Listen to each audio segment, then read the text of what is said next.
buenas noches a cada uno de ustedes. Darles la cordial bienvenida hoy, jueves 18 de agosto, a las actividades programadas por aniversario. Estamos cumpliendo 4 años en el mercado nacional e internacional. Recordarles brevemente nuestros convenios institucionales. A nivel nacional tenemos convenio con el Colegio Profesional de Economistas de Ica y a nivel internacional con la Universidad Autónoma Chapingo de México, la Universidad Autónoma de Aguascalientes, México y la Universidad Nacional Heredia de Costa Rica. El día de hoy tenemos un taller muy importante titulado Invierte Perú. El ponente que nos acompaña el día de hoy es el economista Carlos Adolfo Santisteban Peche. Él es responsable de la Unidad Ejecutora de Inversiones de la Universidad Nacional Pedro Ruiz Gallo. Adelante, economista, puede empezar con su ponencia. ¿Qué tal? Buenas noches. Buenas noches.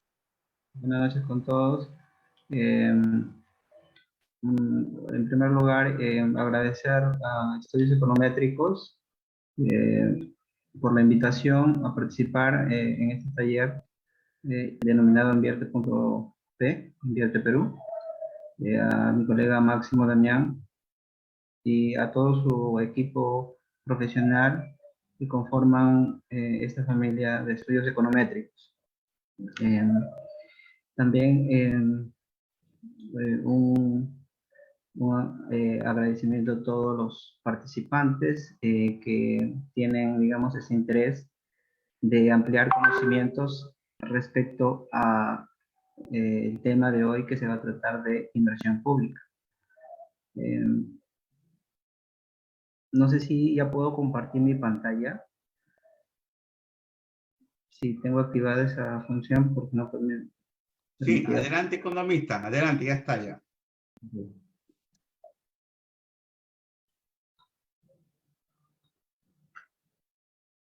¿Me confirman, por favor, si se visualiza mi pantalla? Sí, sí, correcto, correcto. Ok. Bien. A ver, vamos a iniciar. Bueno, ya me han presentado, sin embargo, nuevamente voy a hacer una presentación. Soy el economista Carlos Adolfo Santisteban Peche. Quiero hacer una corrección. No soy responsable de la unidad ejecutora de inversiones. Estoy trabajando como especialista en inversión pública en la unidad ejecutora de inversiones de la Universidad Pedro Ruiz Gallo. Y en esta ocasión vamos a hablar un poco del Sistema Nacional de Gestión de Inversiones, el Invierte.p. Y para ello he preparado unas diapositivas que básicamente resumen el concepto del sistema de inversión pública en el Perú.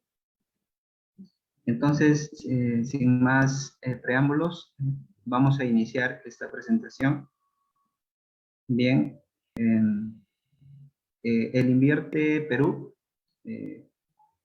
su nombre marquetero, como lo conocen, es el Invierte.p o el Invierte-P. Su denominación completa es el Sistema Nacional de Programación Multianual y Gestión de Inversiones. Esa es su denominación como sistema del Estado, ¿no? Este sistema es un sistema recientemente creado con el Decreto Legislativo 1252.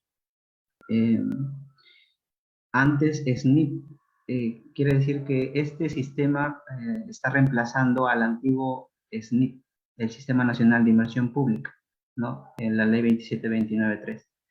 Este sistema fue creado en el año 2016, ¿no? Y reemplazó al SNIP, ¿no? Básicamente se trata de un tema de inversión pública, digamos que adecuado a un enfoque más, digamos, un enfoque que va orientado al cierre de brechas. Este sistema tiene ese objetivo, ¿no? Entonces, ¿cuál es la normatividad? ¿En qué se basa este Sistema Nacional de Programación Multinivel y Gestión de Inversión? Fue creado con el Decreto Legislativo 252, ¿no? Y con ese decreto se derogó la Ley 27293. También otra base legal de este sistema es el Decreto Supremo número 284 del año 2018. Con este decreto se aprueba su reglamento de este sistema. Entonces, a partir de ahí, ya digamos que empieza a implementarse este nuevo sistema de inversión pública en el Perú, ¿no? A partir de la aprobación de su reglamento, ¿no? Posteriormente, en el año 2019, se emitió la directiva número 01/2019, que es la directiva general de todo el sistema.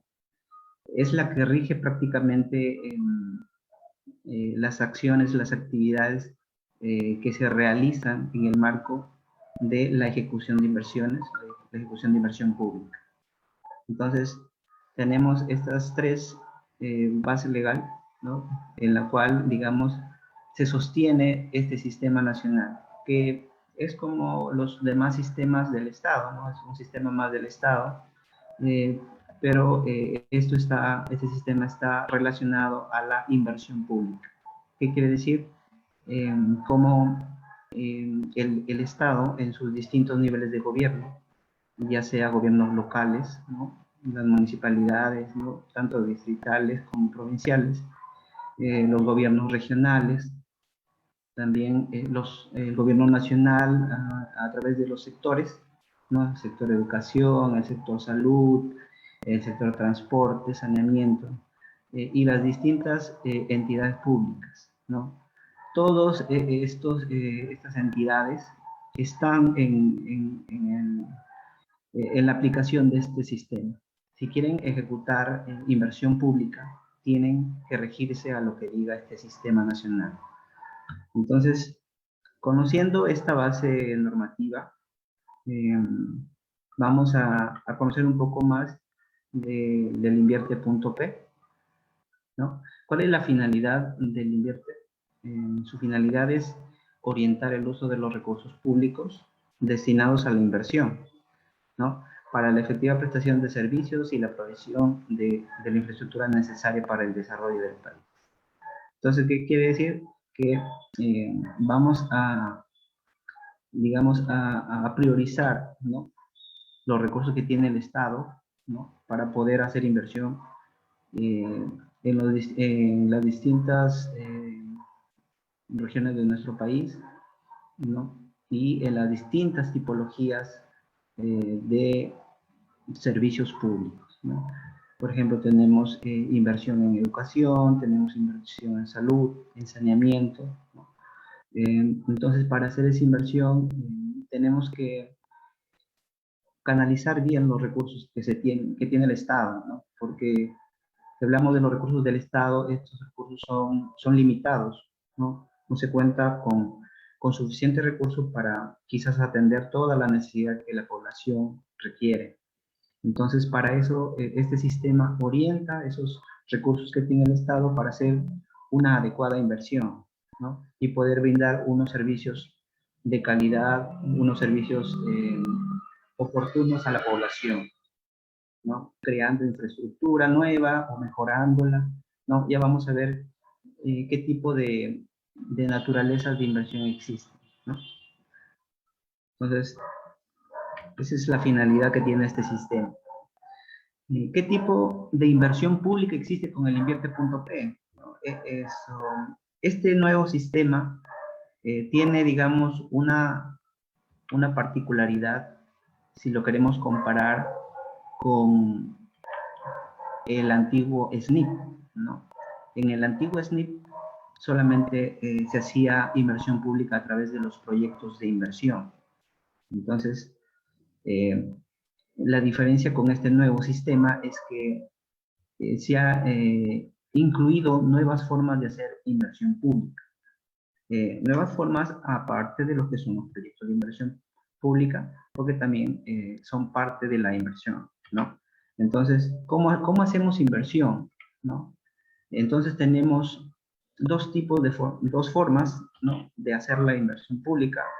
Una es a través de elaborar proyectos de inversión, ¿no? Estos proyectos de inversión se conceptualizan con una definición que ya está dada por la normativa vigente, ¿no? por la base normativa que hemos visto, ¿no? En este caso, su reglamento y la directiva de este sistema ya lo norman, ¿no? ¿Qué es un proyecto de inversión, ¿no? Su definición normativa nos indica que un proyecto de inversión son intervenciones temporales que se financian total o parcialmente con recursos públicos, ¿no?, destinados a la formación de capital físico, de capital humano, institucional, intelectual y o natural, ¿no? Y el propósito de hacer inversión es crear, ampliar, mejorar o recuperar la capacidad de producción de los bienes y servicios. Entonces, esta definición un poco que nos da luces de cómo podemos hacer inversión pública, ¿no? Los proyectos de inversión dice que tiene el propósito de crear una infraestructura, ¿no?, ampliarla, mejorarla o recuperarla, ¿no? Estas son las definiciones o naturaleza, se le llama, en cuanto a los proyectos de inversión pública, ¿no? Y son intervenciones temporales, ¿no? Temporales, ¿qué quiere decir? Que se hacen en un periodo de tiempo, ¿no? Por ejemplo, estamos en el 2022, ¿no? Hay un sinnúmero de proyectos que cada gobierno local o regional o los sectores tienen una lista de proyectos. Entonces, los han formulado en el presente año. Entonces, ¿por qué se formulan este año? Porque hay necesidades, ¿no? La población lo requiere, lo demanda, y pues en base a esa necesidad se formulan los proyectos de inversión. Por eso dije que son temporales, porque se ubican en el tiempo en cuanto a la necesidad de la población, ¿no? Y obviamente, pues, si los vamos a financiar con recursos públicos, ¿no?, esto pues tiene que pasar por este sistema de invierte.p, ¿no? Entonces, esta es la definición de un proyecto de inversión. Ahora, la otra forma de hacer inversión pública es a través de inversiones que no son proyectos, ¿no? En este caso son denominadas inversiones IOR, ¿no? ¿Y qué es IOR? Digamos, son siglas de lo que significa inversiones de optimización, ampliación marginal, rehabilitación y reposición, ¿no? Estas son las llamadas IOR, ¿no? ¿Y cómo se diferencian de los proyectos de inversión? Un proyecto de inversión, digamos, es una intervención, por así decirlo, integral, ¿no? Lo que se diferencia con estas IOR son que son intervenciones puntuales, ¿no? O sea, de ahí vamos a ver de qué forma hablamos de forma integral o de formas puntuales, porque estamos relacionando con activos estratégicos de una unidad productora, ¿no? Entonces también vamos a ver esas definiciones, ¿no? Estas IOR son también intervenciones puntuales y también se dan en activos estratégicos. Entonces, también se realizan en una unidad productora que esté en funcionamiento, ¿no? Después vamos a ver qué es una unidad productora. Son intervenciones excepcional en una unidad productora inoperativa si esta no está funcionando por un periodo inferior a un año, ¿no? Estos son casos excepcionales, ¿no? Busca alcanzar una capacidad óptima en términos de los estándares de calidad y niveles de servicio y evita la interrupción del servicio brindado por una UP. Las IOR contribuyen al cierre de brechas de infraestructura o de acceso a servicios. También deberá estar alineado con los objetivos priorizados, metas e indicadores de brechas. Entonces, tiene ciertas características estas inversiones, ¿no? Un activo califica como activo estratégico cuando directo o indirectamente se constituye en un factor limitante de la capacidad de producción del servicio que se brinda en una unidad productora. Entonces, esas inversiones IOR, vamos a ver que, digamos, son un poco, por así decirlo, un poco más pequeñas en comparación con los proyectos de inversión pública. Estas IOR son de intervención rápida. Por ejemplo, si se tiene una necesidad urgente, supongamos, en un colegio de adquirir equipamiento, entonces podemos utilizar estas inversiones IOR. No solamente en equipamiento, también puede haber temas de infraestructura, también se pueden hacer, pero tienen sus características propias. Entonces vamos a ver cuáles son sus características, ¿no? Una de las IOR son las llamadas IOR de ampliación marginal, ¿no? Estas IOR incrementan el activo no financiero de una entidad pública que comprende los siguientes tipos, ¿no? Existen varios tipos, 4 tipos de ampliación marginal, ¿no? Tenemos ampliación marginal del servicio, tipo 1, ampliación marginal de edificación u obra civil, tipo 2, adquisición anticipada de terrenos, y la 4, liberación de interferencia.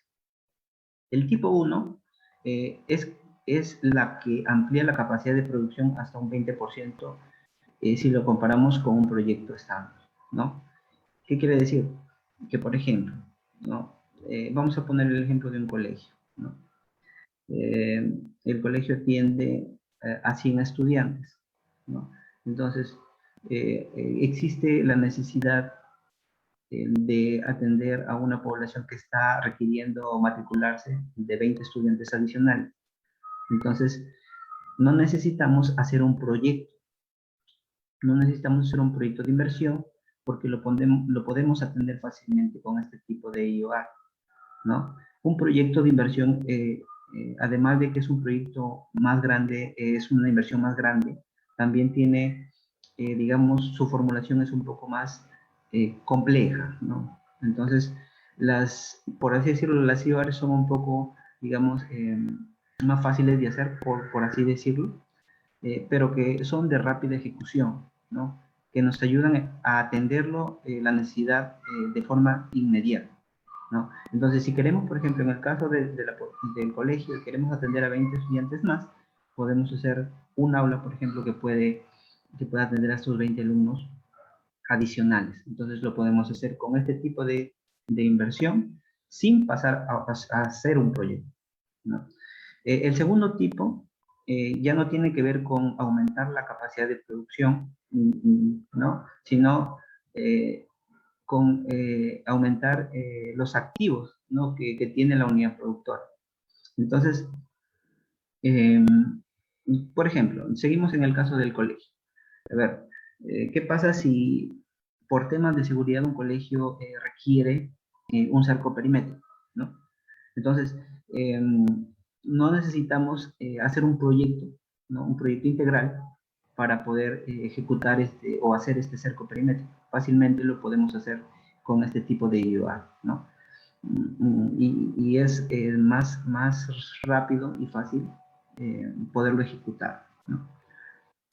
Otro tipo, el tipo número 3, son la adquisición anticipada de terreno. También, ¿qué es lo que pasa en los proyectos de inversión pública? Que muchas veces queremos hacer una infraestructura educativa o un puesto de salud, o queremos de repente implementar un sistema de saneamiento y queremos instalar, por ejemplo, un tanque elevado y no tenemos los terrenos, ¿no? Entonces, podemos comprar anticipadamente terreno. Antes no se podía con el SNIP, pero ahora con el Invierte.pen podemos comprar anticipadamente estos terrenos para después poder hacer un proyecto de inversión, ¿no? Entonces, esta es una facilidad también con el Invierte.p, ¿no? Que nos permite hacer inversión pública, no comprando terrenos, pero destinado a la ejecución de un proyecto de inversión. O sea, no vamos a comprar terrenos por comprar, ¿no? Sino los que se van a destinar a hacer un proyecto de inversión que va a mejorar un servicio público que se brinde, ¿no?, a una cierta población. También existe el tipo número 4 de ampliación marginal, que es la liberación de interferencias, y pues esta es básicamente, le pongo un ejemplo de un proyecto de una carretera que se está haciendo, para ejecutar el trazo de la carretera vamos a tener, en el trazo mismo hay postes, por ejemplo, que se requieren, digamos, remover para adecuar mejor el trazo y ampliar la vía de repente. Entonces, podemos hacer esta inversión menor, por así decirlo, con la IOR de liberación de interferencias. Podemos hacer una IOR para reubicar esos postes, ¿no?, y dejar la carretera libre para que el proyecto siga ejecutándose, ¿no? Entonces, esta es otra forma, ¿no?, que nos da el invierte.p. Las otras tipos de IOR, las IOR de optimización, ¿no? Estas IOR de optimización son inversiones de menor magnitud, se pueden eliminar ineficiencias, racionalizar o emplear de mejor manera los activos estratégicos y incrementar la capacidad de producción de una UP que esté en funcionamiento, ¿no? ¿Qué quiere decir? Que, por ejemplo, de repente, un establecimiento de salud, por ejemplo, tiene ambientes para atender en los distintos servicios médicos que se brinden, ¿no? Sin embargo, estos, digamos que existen ambientes, pero que no cumplen con los estándares, ¿no? Por ejemplo, un ambiente para hacer consultorio o consulta interna, por ejemplo, debe tener cierta área, ¿no? Y entonces, cuando está en funcionamiento se está atendiendo, pero con una menor área. Entonces, podemos hacer IOR de repente para hacer ese tipo de adecuaciones que van a mejorar, digamos, y van a mejorar la infraestructura, ¿no? Y también van a mejorar las condiciones en las que se brinda el servicio, ¿no? Entonces, para eso existen ese tipo de IOR de optimización. También existe la IOR de reposición. Existen, por ejemplo, en proyectos de inversión, supongamos un proyecto de inversión de seguridad ciudadana, en el cual incluye el equipamiento con motocicletas, con camionetas de patrullaje, pero estos, por ejemplo, estos de seguridad ciudadana, estos activos tienen una vida útil, ¿no? Van a llegar un tiempo de 5 o 6 años que ya van a perder su periodo de vida útil y van a tener que ser reemplazados. En el caso, por ejemplo, también de proyectos de limpieza pública, por ejemplo, los camiones recolectores también, esos se compran de repente en el marco de un proyecto, pero después de un cierto tiempo van a tener que ser de repente cambiadas, repuestas por el tema de que han cumplido su vida útil, o de repente porque no le han dado un buen mantenimiento y se han deteriorado, ¿no? Entonces, para eso existe este tipo de IOR, ¿no? La IOR de reposición, que nos permite reemplazar estos equipos, este equipamiento, ¿no?, para que el servicio que se esté brindando no se interrumpa. Y finalmente existe la IOR de rehabilitación, ¿no? Básicamente reparación de infraestructura dañada o equipos mayores que forman parte de una. Aquí, por ejemplo, está más que vinculado al tema de, por ejemplo, los desastres, ¿no? Por ejemplo, existe de repente inundaciones que malogran una infraestructura, de repente de un centro de salud, de un colegio, o se malogra una carretera, o de repente malogra un sistema de agua potable o saneamiento. Entonces, podemos hacer rehabilitación, o sea, recuperar lo que de repente el desastre ha ocasionado, que no se pierda infraestructura, que se malogren equipos, ¿no? Entonces, podemos rehabilitar a través de esta inversión pública que es IOR de rehabilitación, ¿no? Bueno, estos son básicamente los tipos de inversión pública que existen. Entonces hemos visto que existen proyectos de inversión que son, digamos, intervenciones más integrales, más grandes, por así decirlo, más completas, más complejas, y las IOR, ¿no? Que son inversiones pequeñas, puntuales y que son de rápida ejecución. Otros conceptos dentro de este Sistema Nacional de Programación Multianual y Gestión de Inversiones son qué órganos lo conforman, ¿no? Por así decirlo, qué oficinas existen, digamos, en el Sistema Nacional de Programación Multianual, Invierte.p. Entonces, ¿qué vamos a encontrar? Entonces, los órganos que lo conforman, básicamente, las entidades que están sujetas al Invierte.p, que son los 3 niveles de gobierno, ¿no? Tienen básicamente estas oficinas, ¿no? Y tenemos a las OPMI, ¿no? Que son las oficinas de programación multianual de inversiones. Tenemos también a las unidades formuladoras, que son las UEFs.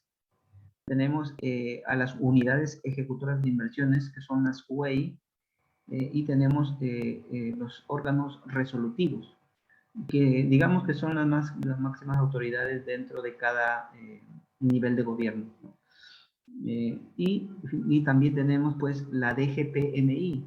La DGPMI es, digamos, el ente rector del Sistema Nacional de Inversión de Programación Multianual y Gestión de Inversiones, Invierte.p. O sea, ¿qué quiere decir? Que esta es la máxima autoridad del Invierte.p, ¿no?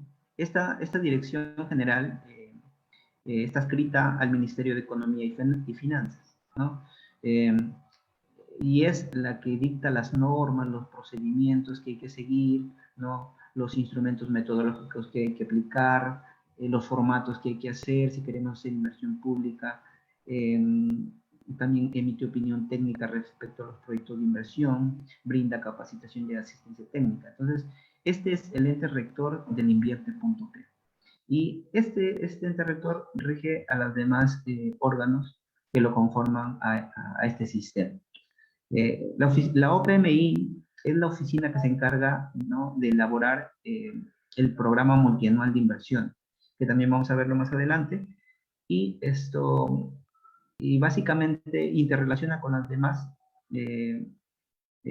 oficinas, por así decirlo, en cuanto a que está en el ciclo de inversión, ¿no?, que se tiene. Entonces, esa oficina es la que elabora este PMI y se encarga de también dar el seguimiento que se ejecuten las inversiones, ¿no? Es una de sus funciones. Elabora el diagnóstico de brechas, propone los criterios de priorización, elabora la cartera de inversiones, ¿no? Básicamente todos estos documentos conforman el PMI, el Programa Multianual de Inversión, ¿no? También realiza evaluación ex post a las inversiones que se han ejecutado y culminado, y aprueba las modificaciones del PMI cuando también se requiera. Otra oficina importante en el Invierte.p son las unidades formuladoras.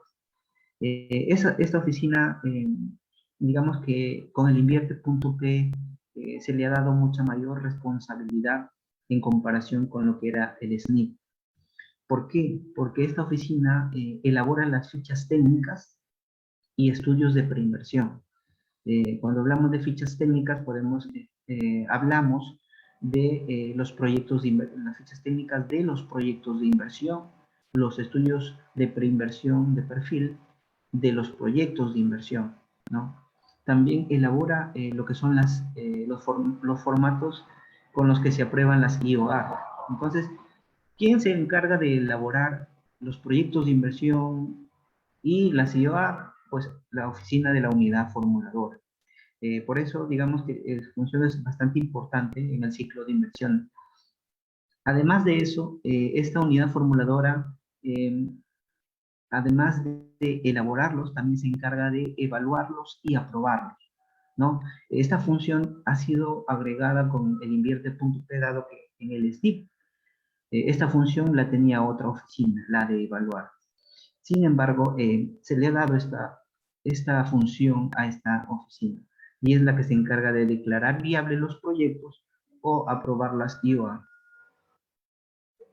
Otra oficina son las unidades ejecutoras de inversiones, ¿no? Estas oficinas se encargan de elaborar los expedientes técnicos o documentos equivalentes de qué, de los proyectos de inversión o también de la CIOR, ¿no? También realiza el seguimiento de la ejecución de las inversiones y es responsable de la ejecución física y financiera de las inversiones. O sea, quien está a cargo de la ejecución ya propiamente dicha de los proyectos de inversión y de la CIOR, una vez que se declara viable por la UEF, son las unidades ejecutoras de inversiones las que se van a encargar de la ejecución ya, ¿no? de estos proyectos y de estas CIOR. Esa es básicamente las funciones de la unidad ejecutora de inversión. El órgano resolutivo es la máxima autoridad de acuerdo al nivel de gobierno en que se encuentre. Por ejemplo, si hablamos de una municipalidad, estamos hablando del alcalde, ¿no? De una municipalidad tanto distrital como provincial, su órgano resolutivo viene a ser el alcalde, ¿no? Si hablamos del gobierno regional, ¿no? Esto van a ser los gobernadores, entonces son las máximas autoridades. Si hablamos de los sectores, por ejemplo, en el sector de educación, vamos a tener que el órgano resolutivo es el ministro de Educación, ¿no? Si hablamos del sector salud, igualmente el ministro de Salud, ¿no? Entonces, todos estos órganos lo conforman el Invierte.p y interactúan entre sí para proponer las inversiones que se van a ejecutar en una determinada zona, en una determinada región, las elaboran, las formulan, las aprueban, las ejecutan y finalmente, una vez culminadas, las cierran las inversiones y las entregan para su funcionamiento. Entonces, de alguna forma, están siempre interrelacionadas entre ellas, hay una coordinación estrecha entre estas oficinas. Entonces, ya hemos visto cuáles son los órganos que lo conforman al Invierte.p. Ahora vamos a ver cuáles son las fases del ciclo de inversión. Al hablar de fases, estamos hablando de, digamos, momentos en la ejecución de las inversiones, ¿no? Y el Invierte.p los clasifica como fases. Por ejemplo, tenemos la fase de programación multianual de inversiones, tenemos la fase de formulación y evaluación, la fase de ejecución y la fase de funcionamiento. Entonces, la fase de programación multianual está a cargo de las OPMI. La fase de formulación y evaluación está a cargo de las unidades formuladoras. La fase de ejecución está a cargo de las unidades ejecutoras de inversiones.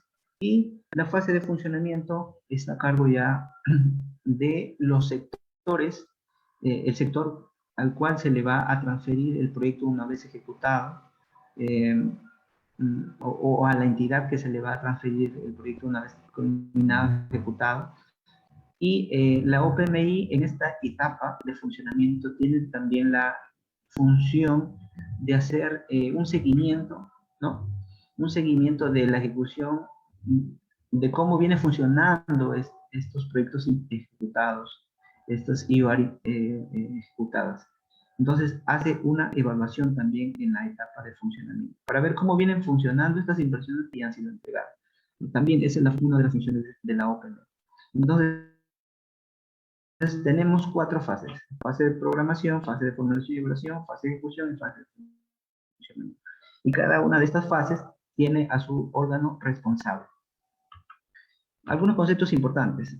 Bueno, ya habíamos estado hablando anteriormente de lo que son brechas de infraestructura, que es, o acceso a servicios públicos, que es, digamos, la esencia de lo que es Invierte.p. Digamos que Invierte.p ha sido, digamos, creado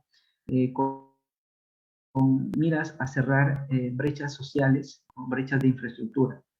¿Y qué entendemos por brecha? Entonces, hay una definición, ¿no? La brecha es una diferencia entre la oferta y la demanda, ¿no?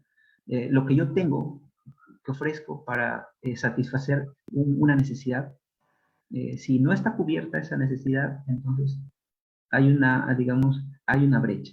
Entonces, así lo entendemos. La definición dice, es una oferta disponible optimizada, ¿no?, de la infraestructura, y acceso a servicios públicos y la demanda a una fecha y ámbito geográfico determinado, ¿no? Es básicamente lo que nos falta cubrir, ¿no? Por así decirlo, lo que nos falta cubrir. ¿Y cómo lo vamos a cubrir? Para eso están los proyectos de inversión, para eso están las IVA. Entonces, el concepto de brecha de infraestructura o de acceso a servicios públicos es muy importante en el sentido de que esta identificación de brecha nos va a permitir a nosotros plantear un proyecto de inversión o plantear una IVA. También puede ser expresada en términos de cantidad y también en términos de calidad. Estos son brechas de cobertura y brechas de calidad, ¿no? Otro concepto importante son el concepto de servicio público, ¿no? ¿Qué es un servicio público? Son funciones ejercidas por las entidades públicas, ¿no? Que están adscritas a un nivel de gobierno y que se realizan con la finalidad de brindar una estabilidad, una comunidad, un bienestar a la población, a una sociedad, ¿no?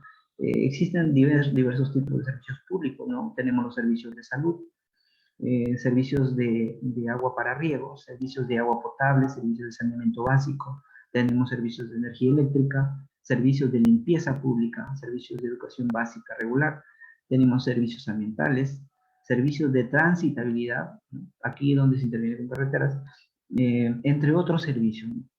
Entonces hay una diversidad de servicios públicos en los cuales los proyectos de inversión pública intervienen y también la IVA. Otro concepto importante también es el concepto de unidad productora. Ya lo hemos venido viendo en cuanto a cuando hemos hablado de qué es un proyecto de inversión pública, qué es una IVA, y estos dos tipos de inversiones están orientados, digamos, a intervenir en una unidad productora. ¿Qué quiere decir que es una unidad productora?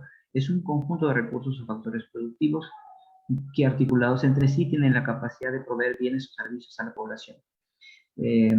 Su estructura corresponde a la agregación de activos estratégicos asociados a servicios que brindan y a los procesos de producción.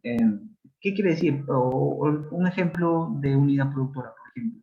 Tenemos un colegio. Un colegio sería una unidad productora. ¿Por qué? Porque para que funcione el servicio en un colegio, tenemos que tener infraestructura, ¿no? Tenemos que tener aulas, tenemos que tener laboratorios, entre otros ambientes.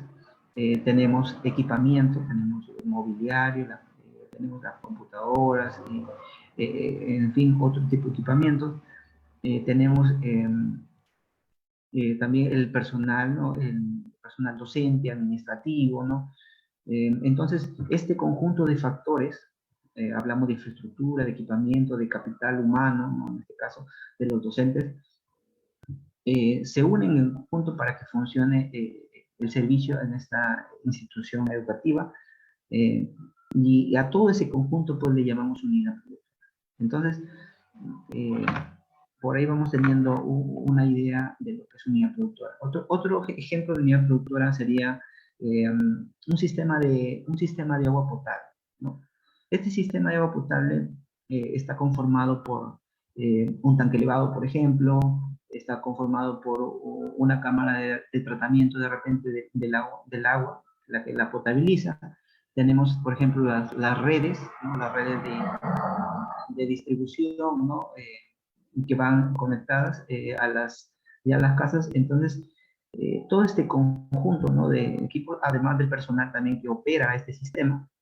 Entonces, todo este conjunto, todo este sistema se le llama unidad productora. Otro ejemplo serían las carreteras, por ejemplo. Un tramo, por ejemplo, la carretera pongamos, de Lambayeque a Piura, por ejemplo. Ese tramo, ¿no? Eso es una unidad productora. Está compuesto, ¿no? Por distintas, el pavimento, toda la calzada. En el tramo podemos encontrar de repente que existen puentes construidos, badenes. Todo ese conjunto de activos conforman una unidad productora. Y para tener una idea de cómo estamos a nivel de brechas sociales, acá hay unos datos a nivel nacional. de estas brechas sociales que se quieren reducir con la ejecución de los proyectos de inversión y a través también de la CIVAP. Por ejemplo, tenemos brechas en saneamiento, por ejemplo, en agua potable. Una brecha que me llama la atención y con datos del año 2020 indica que el porcentaje de viviendas rurales, ¿no?, con servicio de agua con cloro residual menor al límite permisible es del 97% del total. O sea, que quiere decir que un 97% de viviendas, ¿no?, en el sector rural está consumiendo agua que el cloro residual es mayor al que se permite por normativa, ¿no? La norma te dice que el cloro en el agua debe de ser de 0, como máximo 0.5 miligramos por litro, pero sin embargo existe mucha población que está consumiendo por encima de este valor permitido. Entonces ahí tenemos, por ejemplo, una brecha social que urge atención con proyectos de inversión colectiva. También tenemos otro dato que me llama la atención, la población urbana que no tiene continuidad del servicio de agua potable. Es el 45%. También es un dato, digamos, elevado, ¿no? Entre otros tenemos también en los servicios de alcantarillado también en porcentaje de la población rural sin acceso al servicio de alcantarillado, ¿no? Un 70% de la población rural no accede a un servicio de alcantarillado o de repente otro tipo de disposición sanitaria de discretas, llámese letrinas, ¿no? No cuenta, un 70% al año 2020 a nivel nacional. Entonces, con esto nos vamos haciendo una idea de que tenemos bastante bastante inversión que hacer, el Estado tiene bastante inversión que hacer para reducir esos porcentajes, ¿no? Lo ideal es que estos porcentajes gradualmente vayan disminuyendo hasta llegar a ser cero, ¿no? Eso es lo ideal, ¿no? En educación también tenemos, por ejemplo, porcentaje de unidades productoras con el servicio de educación inicial con capacidad instalada inadecuada. Estamos al 97%. ¿Qué quiere decir? Que existe un 97% de instituciones educativas del nivel inicial, ¿no?, que no están, digamos, contando con las condiciones adecuadas para brindar el servicio educativo. Entonces, ya nos damos una idea de que tenemos una fuerte brecha social en este sector educativo, ¿no? Lo mismo pasa con educación primaria y secundaria, ¿no? Los porcentajes son muy elevados, cercanos al 100%, ¿no? Entonces es preocupante y esto es ahí donde intervienen los formuladores, estas oficinas que se encargan de elaborar los proyectos de inversión, de priorizar cuáles son las necesidades y poder atenderlas. En salud también tenemos alrededor del 97%, una brecha del 97% que cerrar en cuanto a los establecimientos de salud de primer nivel de atención. Hablamos de las postas, ¿no?, de los establecimientos de salud nivel 1, ¿no? Entonces, no están brindando el servicio con condiciones adecuadas, ¿no? O sea, ¿qué hablamos con condiciones adecuadas? Que cumplan con lo que dice la norma, ¿no? Que brinden el servicio adecuadamente a la población conforme lo regula el mismo sector salud. Entonces, existen establecimientos de salud que no cumplen esas condiciones. Y estamos hablando de un 97% a nivel nacional al año 2020. Y finalmente, en transporte tenemos qué porcentaje de la red vial nacional, departamental y vecinal falta por pavimentar. El mayor porcentaje lo vemos que está a nivel departamental. Hay un 82% de la red vial departamental que falta pavimentar. Entonces también ahí tenemos luces de cómo estamos en cuanto a transporte. Bien, ahora que ya hemos visto algunos datos, vamos a hablar de forma, digamos, un poco breve de cuáles son los principales alcances en las fases del ciclo de inversión que ya hemos visto. Tenemos la fase de programación multianual de inversiones, que es una de las 4 fases del ciclo de inversión, ¿no? En esta fase hemos mencionado que está a cargo de la OPMI, y ¿qué se hace básicamente en esta fase? Es elaborar el programa multianual de inversiones. Entonces, ¿qué contiene este programa multianual de inversiones? Contiene un diagnóstico de estas brechas que hemos visto por cada localidad de la cual se está elaborando. Contiene los criterios de priorización de las inversiones. O sea, ¿qué quiere decir? Que una vez que identifiquemos cómo estamos, tanto, por ejemplo, a nivel de distrito, por ejemplo, qué brechas tenemos, a qué nivel, qué porcentaje estamos. Después de definir eso, vamos a decir, ya, estamos, supongamos, en educación tenemos una brecha del 90% que atender. Entonces, vamos a priorizar. En saneamiento tenemos el 70%. Entonces, ¿cuál atendemos primero? O sea, educación, saneamiento. Entonces, aquí viene también lo que son los criterios de priorización. Como ya hemos dicho inicialmente, los recursos lamentablemente son escasos, y se tiene que priorizar qué inversiones se pueden ejecutar que son más prioritarios hacer, ¿no? Y eso cada entidad elabora sus criterios de priorización para seleccionar a las inversiones que va a incluir en la cartera de inversiones, que es el otro documento que contiene el PMI. ¿Y qué es la cartera de inversiones? Es una lista básicamente de proyectos de inversión y también de IOR que se encuentran en distintas etapas. Por ejemplo, hay algunos proyectos que pueden estar a nivel de idea, hay otros proyectos que ya pueden tener proyectos elaborados y viables, aprobados, hay otros proyectos que de repente ya están con su expediente técnico, y hay proyectos que ya están ejecutando. Entonces, en esta cartera van a ir esta lista de proyectos ordenados por prioridad, o sea, a qué proyectos se les va a dar prioridad para su financiamiento. Entonces, en eso consiste la PMI. Básicamente es un documento de gestión que tienen las entidades por 3 años, ¿no? Que es su horizonte de proyecciones para 3 años, y su objetivo pues es priorizar qué es lo que yo voy a ejecutar en este año, el próximo y el siguiente, para ir cerrando mis brechas sociales que tengo de repente en mi distrito, en mi región o a nivel nacional como sector. También, bueno, ya eso es básicamente lo que los alcances en esa fase de programación. En la fase de formulación y evaluación, básicamente aquí se centra en hacer las fichas técnicas, hacer los proyectos de inversión. El Invierte.p tiene una formatería ya establecida para hacer proyectos de inversión. Están, digamos, clasificados por el nivel de complejidad, ¿no? Tenemos desde formatos simplificados, tenemos desde fichas estándar, tenemos desde estudios más complejos, que son los proyectos de inversión a nivel de perfil, ¿no?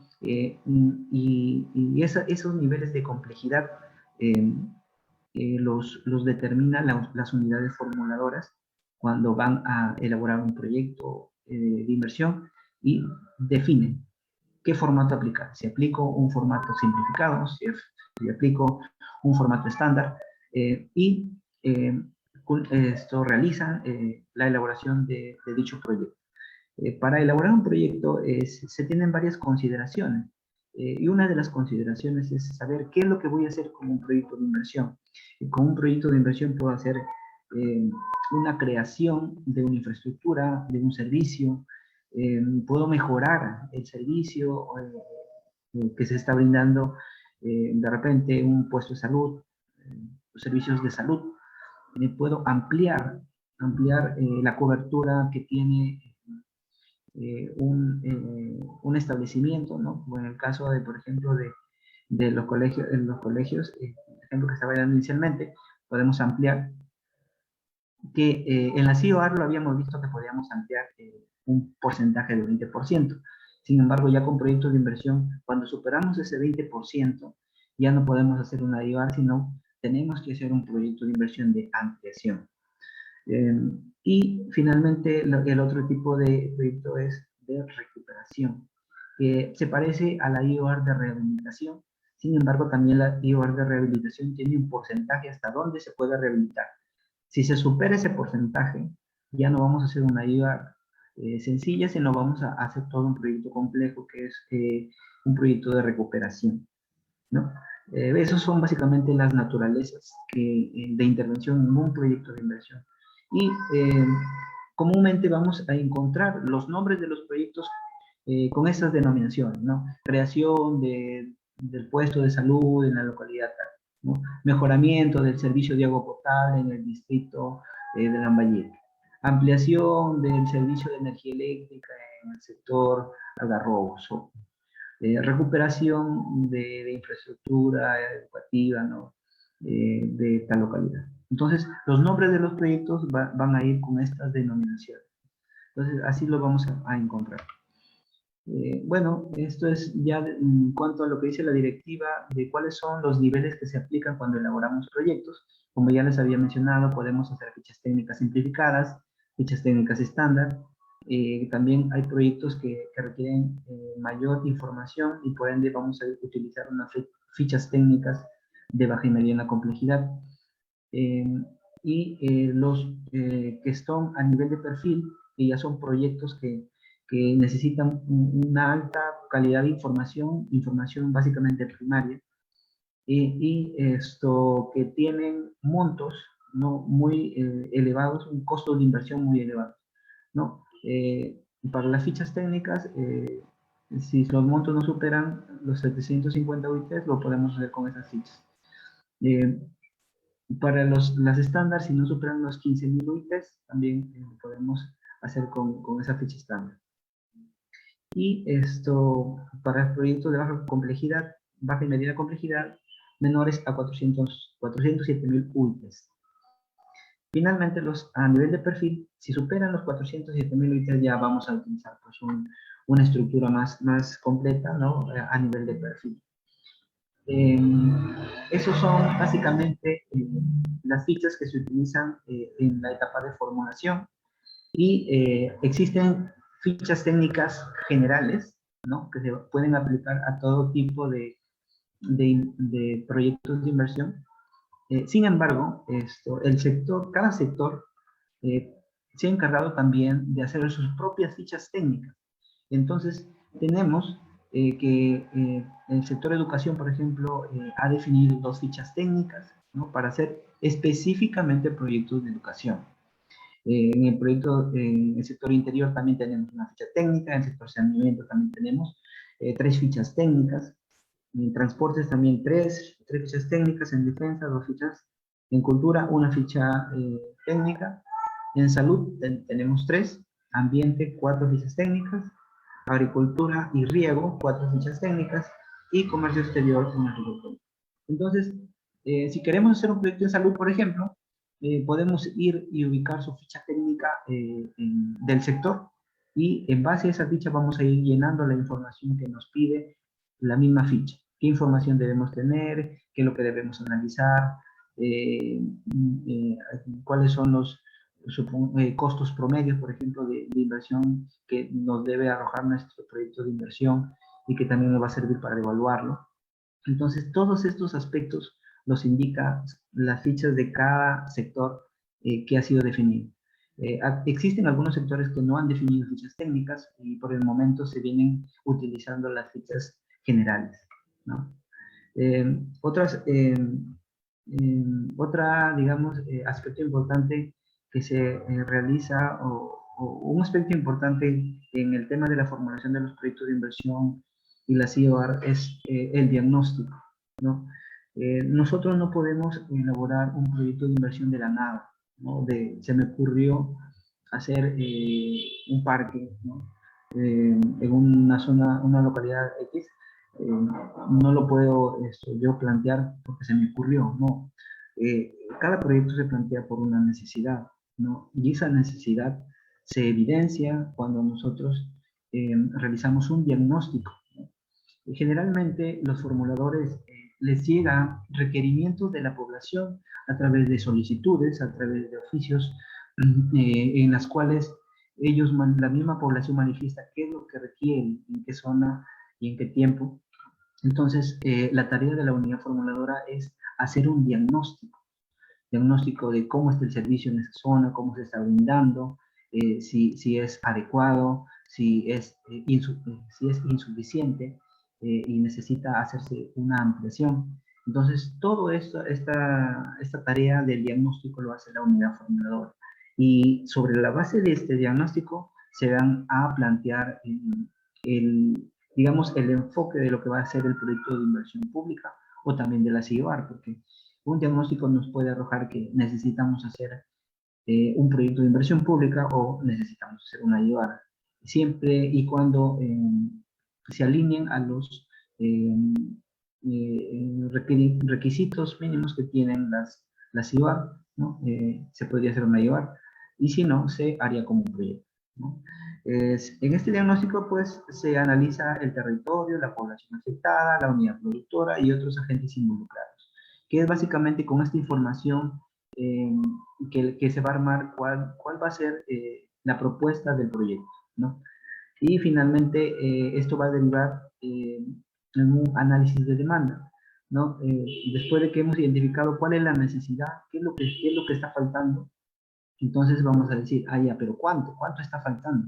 Entonces aquí vamos a hacer un análisis de oferta y demanda, vamos a identificar pues nuestra población referencial, nuestra población potencial y nuestra población demandante efectiva y finalmente nuestra población objetivo.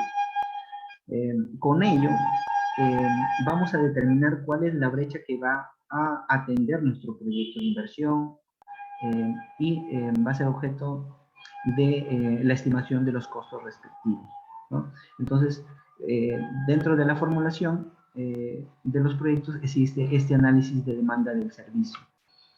Finalmente concluimos con una evaluación social. Una evaluación social que nos permita evaluar qué tan rentable es un proyecto, qué tan sostenible es un proyecto, que si lo vamos a ejecutar va a trascender en el tiempo, no se va a interrumpir. Y todos estos aspectos lo analizamos en el tema de la evaluación social. Comparamos costos promedios para ver si nuestros costos que hemos estimado no superan los promedios que nos da el sector, porque si no, estaríamos incurriendo en sobrevalorar costos en los proyectos. Entonces, esto es muy importante en cuanto a la evaluación social de los proyectos. Estos son los aspectos más importantes en cuanto a la fase de formulación y evaluación. La fase de ejecución es la otra etapa, digámoslo así, del ciclo de inversiones, que comprende cuándo se ingresa en esta fase de ejecución, cuando ya nuestros proyectos han sido declarados viables, cuando las IOAR ya han sido aprobadas, entramos en esta fase de ejecución. ¿Y quién está a cargo de esta fase de ejecución? Pues las unidades ejecutoras de inversiones que se encargan de realizar los expedientes técnicos o los documentos equivalentes de estos proyectos aprobados o declarados viables o las IOAR, ¿no? De cada uno de ellos elabora su expediente técnico o documento equivalente. Y realiza la ejecución física, pues, ¿no?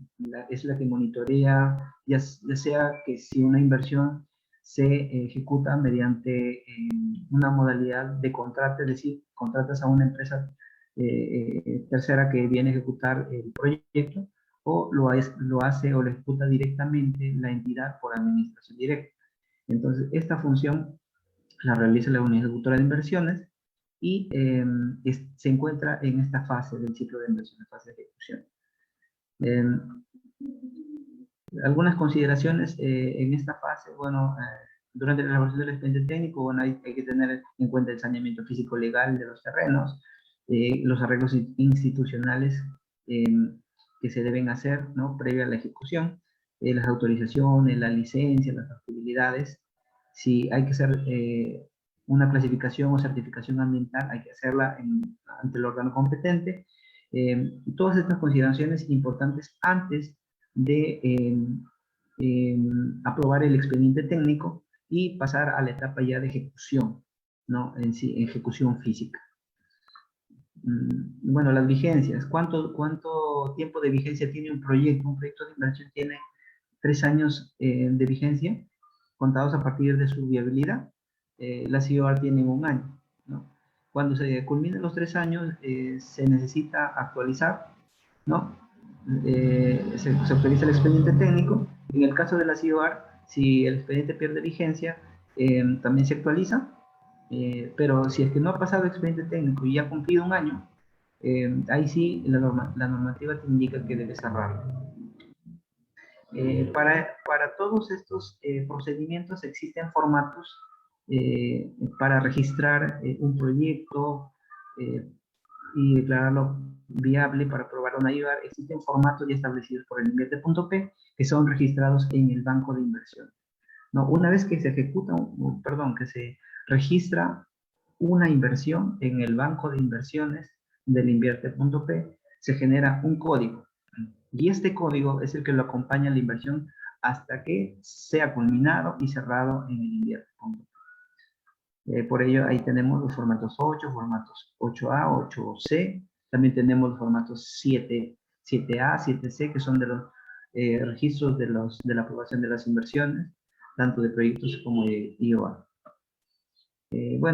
Algunas modificaciones, se pueden presentar modificaciones en la ejecución de los proyectos y existen diversidad de casos de estas modificaciones.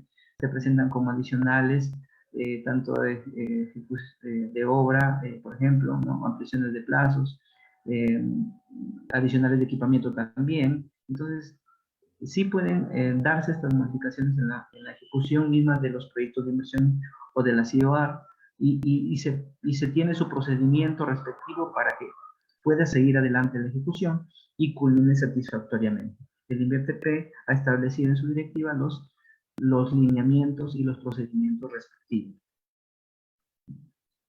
Finalmente, para culminar una inversión y darla ya, digamos, por concluida, esta en el Invierte.p, se cierra esta inversión en el banco de inversiones mediante el registro de un formato que es el formato 9.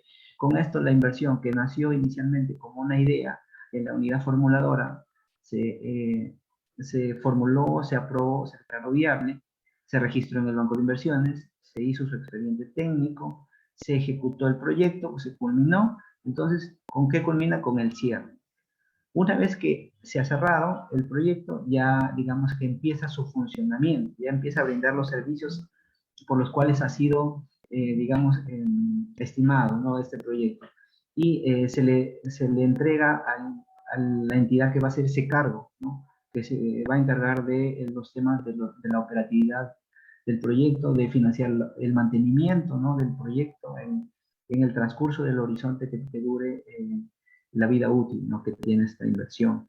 En este tema del funcionamiento y en el mantenimiento de las inversiones estamos un poco débiles con el tema del seguimiento de estos, porque existen proyectos que se culminan, que se cierran, pero desgraciadamente no llegan a la vida útil que fue por el cual fue concebido, sino que terminan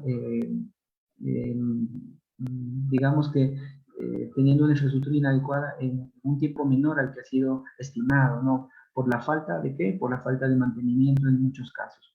Entonces, en este tema del funcionamiento, estamos un poco débiles para, digamos, que la normativa sigue implementando los mecanismos que nos permitan mejorar en cuanto a la provisión de los servicios que se brinda a la población. Y finalmente tenemos algunas aplicaciones informáticas en el Invierte.p que nos van a permitir nosotros como ciudadanos de a pie a dar el seguimiento de cómo está un proyecto en mi localidad, qué se está haciendo en mi localidad, qué proyecto, en qué estado está, si le han dado presupuesto, no le han dado presupuesto, si está programado o no está programado, cuánto va de ejecución, en qué tiempo va a terminar. Existen aplicaciones que nos permiten como ciudadanos dar el seguimiento a estas interrogantes y simplemente que muchas veces no las conocemos y no las podemos aprovechar. Entonces, en el Invierte.p tenemos el sistema de seguimiento de las inversiones, tenemos el aplicativo de la consulta de inversiones, en el mismo banco de inversiones, la consulta del PMI, cómo está programado mis inversiones, y es de acceso público, ¿no? Cualquier persona sin tener un usuario contraseña va a poder acceder a esta información, que es de vital importancia porque permite que también se involucre la ciudadanía para poder, digamos, tener una ejecución también más acorde también a la realidad, porque a veces muchas entidades hacen proyectos en gabinete, ¿no? Y al final la población ni enterado, pues, ¿no? Entonces, estos aplicativos nos permiten darle el seguimiento oportuno. Bueno, con esto he terminado. Quiero agradecer por la oportunidad de brindar este tipo de taller y estoy llanos si hubiera alguna consulta para poder absolverlo. Muchas gracias.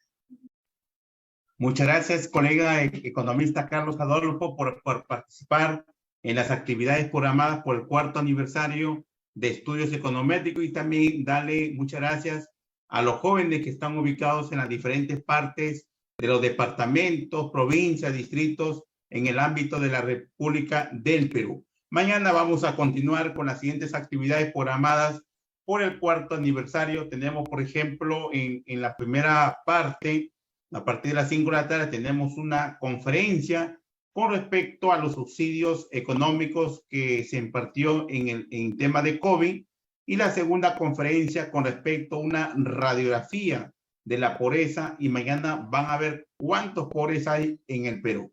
Muchas gracias, jóvenes, que tengan una excelente noche y nos vemos mañana para las siguientes actividades programadas. Cuídense, jóvenes.